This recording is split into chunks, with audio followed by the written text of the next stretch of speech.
Hey guys, Alex Rodriguez here with Bay Cities Construction. Today I want to give you an update on our ADU project in beautiful Torrance. We're working on the foundation. We've gotten a lot of stuff accomplished and I want to share with you what we've done and what we're going to do. So stay tuned.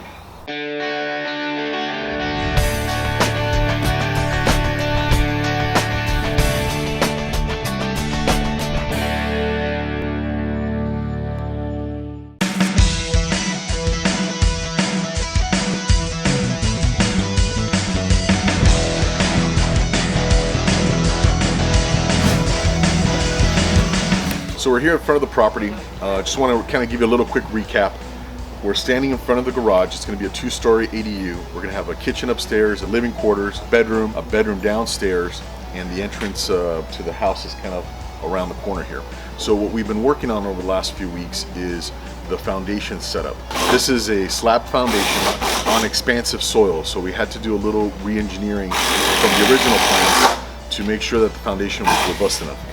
So what we have is a lot of rebar work, and I want to share with you some of this work.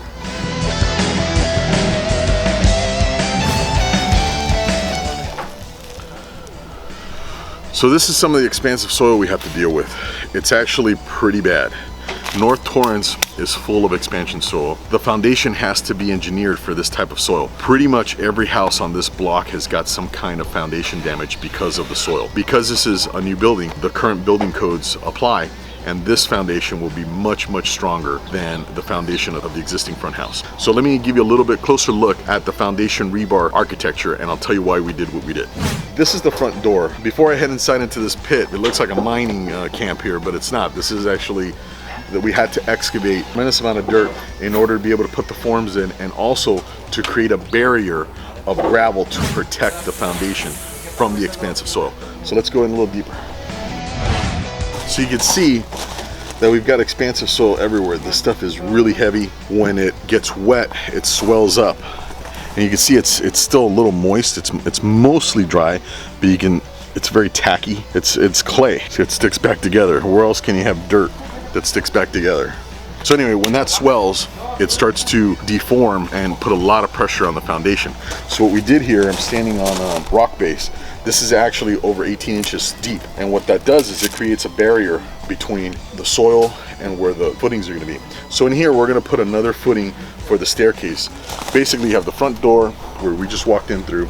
We're going to go up the stairs all the way up to a hallway that's going to be on the second floor above the garage. What we're doing, let me kind of walk you through. You can see there's a tremendous amount of rebar in here.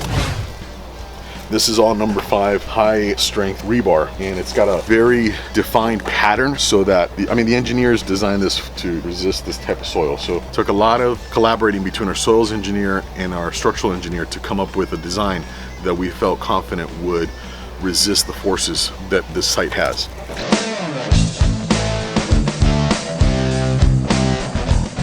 So we've got continuous bars around these bends, and the idea is that we're able to tie this wall with this wall, right? The separation is very specific. There's overlapping. Whenever we have to overlap, we're going to overlap over 2 feet.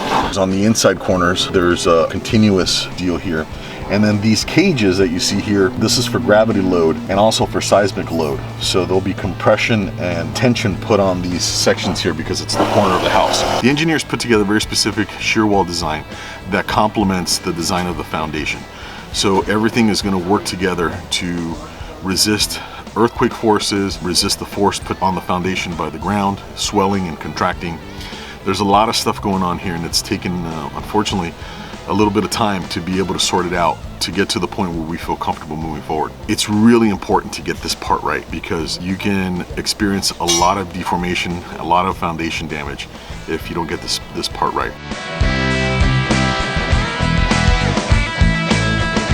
So we're almost done with the foundation. Once we pour next week, it's going to be smooth sailing. We're going to get a bunch of lumber delivery trucks. It's going to be really cool to share the footage with you. We're also going to put a time lapse on us erecting the building. So it's going to be an awesome few weeks of footage that I'm very excited to share with you.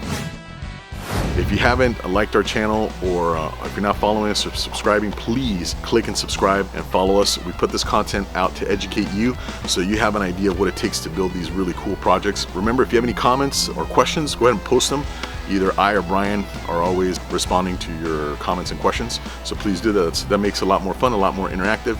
That's it for today. We're going to sign off. My name is Alex with Bay Cities Construction Mining. You don't need a contractor. You need a team of pros.